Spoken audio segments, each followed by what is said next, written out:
Ei, Chica, esse trabalho sobre o deserto eu não entendi nada que a professora passou. Eu sempre pensei que o deserto era só areia, que nem no filme Aladdin. Nossa, tipo, eu também pensei que era só areia e camelo andando. Mas eu vi que a professora disse que eles são desertos gelados. Mas como assim? Deserto frio, como assim? Como pode existir deserto gelado?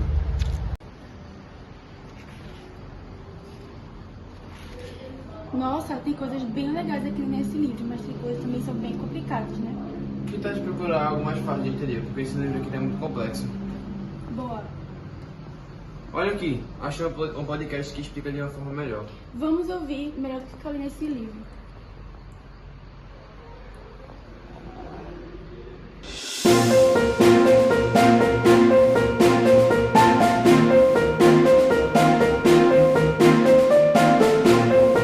Oi. Fala pessoal do Ciência Viva. Hoje estamos aqui para deslumbrar os mistérios do deserto. Como vocês pensam ou acham que é, o deserto não é só aquelas montanhas com sol escaldante. Fala aí, Júlia. É isso mesmo, meu nome é Júlia e vou contar os segredos que vão surpreender sobre o deserto. Meu nome é Anne e preparem-se para conhecer plantas que são praticamente super-heróis no deserto. E vamos mostrar também animais do deserto que parecem ter saído de filmes de ficção científica. E hoje estaremos com dois repórteres, Luiz Felipe e Eduardo Brito.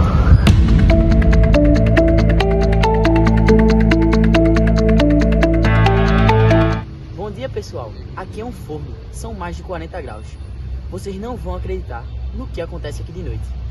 Gente, aqui é um frio absurdo, pode chegar até 0 graus. É uma coisa incrível, parece que eu estou em 2 países diferentes no mesmo dia. É impressionante. Olhem, isso aqui não aconteceu do nada. Teve vários fatores que influenciaram a isso, como ventos especiais, montanhas que bloqueiam a chuva, entre vários outros fatores. E, infelizmente, o ser humano ajudam a criar deserto onde não deveriam ter. E vocês não vão acreditar, aqui tem cacto que praticamente é do tamanho de um prédio. E também tem plantas que servem como guarda-chuva, que servem para os animais se esconderem do sol.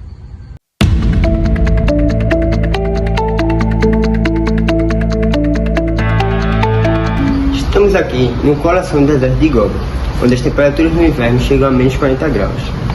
Pessoas aqui desde cedo aprendem a lidar com o frio intenso da região.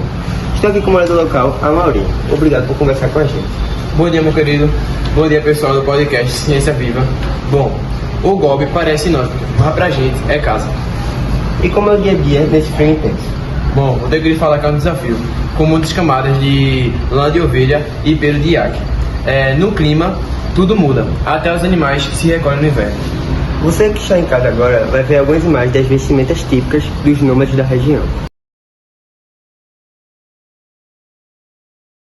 E falando nos animais, vamos falar agora do famoso camelo bactriano, que é um símbolo daqui, né? Com certeza, ele tem 2 côncavas, tanto para o frio quanto para o calor. A pelagem se acostuma de acordo com a estação. Também temos lobos, iaques e raposas do Gobi. Realmente incrível. E a vegetação? Existe vida com tão pouca água? Existe sim, as plantas são muito discretas, mas com folhas pequenas, raízes profundas e algumas com pelo, como o saxal, que busca água embaixo da terra. Você está vendo agora o saxal, uma planta que desafia o clima do Gobi.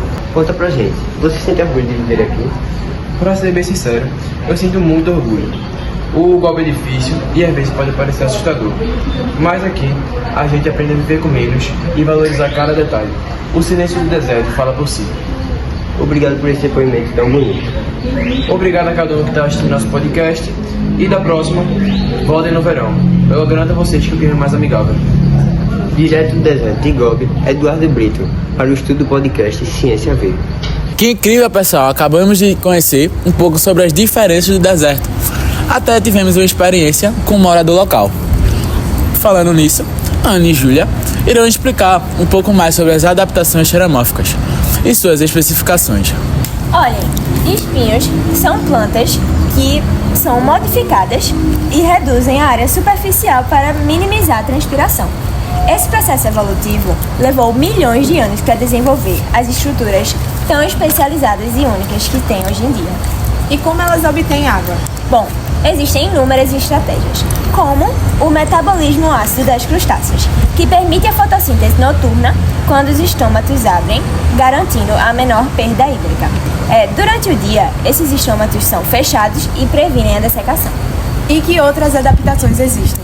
Bom, eles apresentam tecidos suculentos que armazenam água em vacúolos gigantes. Algumas plantas vivem mais de 1000 anos com apenas 2 folhas e crescem continuamente. E raízes que podem atingir 53 metros de profundidade. Que incrível! E a reprodução?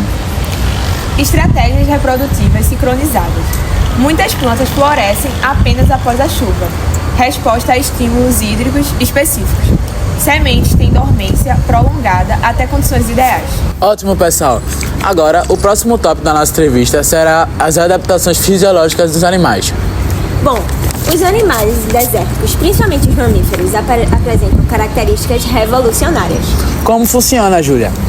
Rins com estruturas superlongas para reabsorção máxima de água. Alguns roedores produzem urina com concentração 4 vezes superior à do plasma sanguíneo. E as adaptações comportamentais? Eles apresentam ritmos circadianos adaptados. A atividade crepuscular e noturna evita estresse térmico diurno. Alguns fazem a estivação, que é equivalente à hibernação, mas para o calor extremo. Que modificações anatômicas mais impressionantes? Fennec, que é uma pequena raposa crepuscular nativa do deserto do Saara, tem vascularização especial nas orelhas para resfriamento. Camelos têm células sanguíneas ovais que mantêm fluidez mesmo com a desidratação severa. Ouvi dizer que elas têm adaptações alimentares. É isso mesmo? Isso mesmo. Muitos aproveitam toda a matéria orgânica disponível. Alguns desenvolveram parceria com bactérias intestinais para digerir plantas secas. Pessoal, agora iremos aprender sobre os ecossistemas e as interações.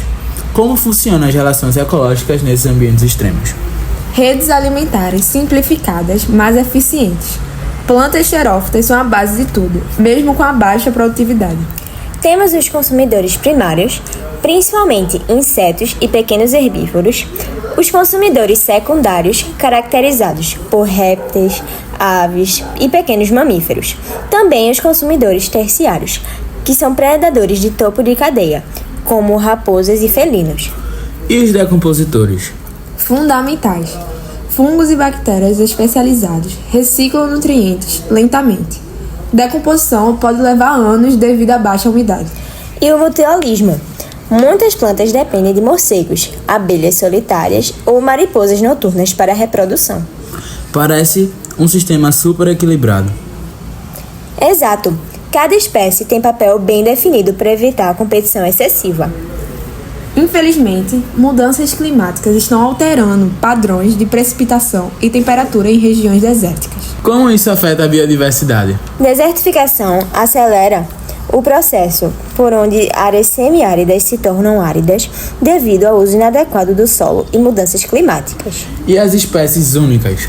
Muitas espécies vivem apenas em áreas pequenas. Pequenas mudanças ambientais podem causar extinções locais. Mas há soluções científicas? Sim, o monitoramento contínuo, corredores ecológicos conectando populações e restauração baseada em espécies nativas. E biotecnologia.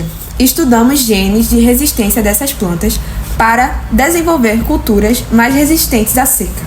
E conservação em laboratórios. Bancos de sementes preservam material genético para futuras restaurações.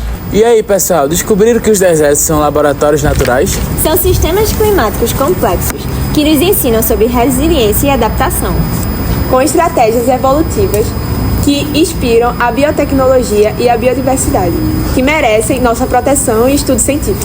Obrigado, Ana e Júlia, pelo trabalho de vocês. A todos, continuem explorando a vida e a ciência. Um forte abraço.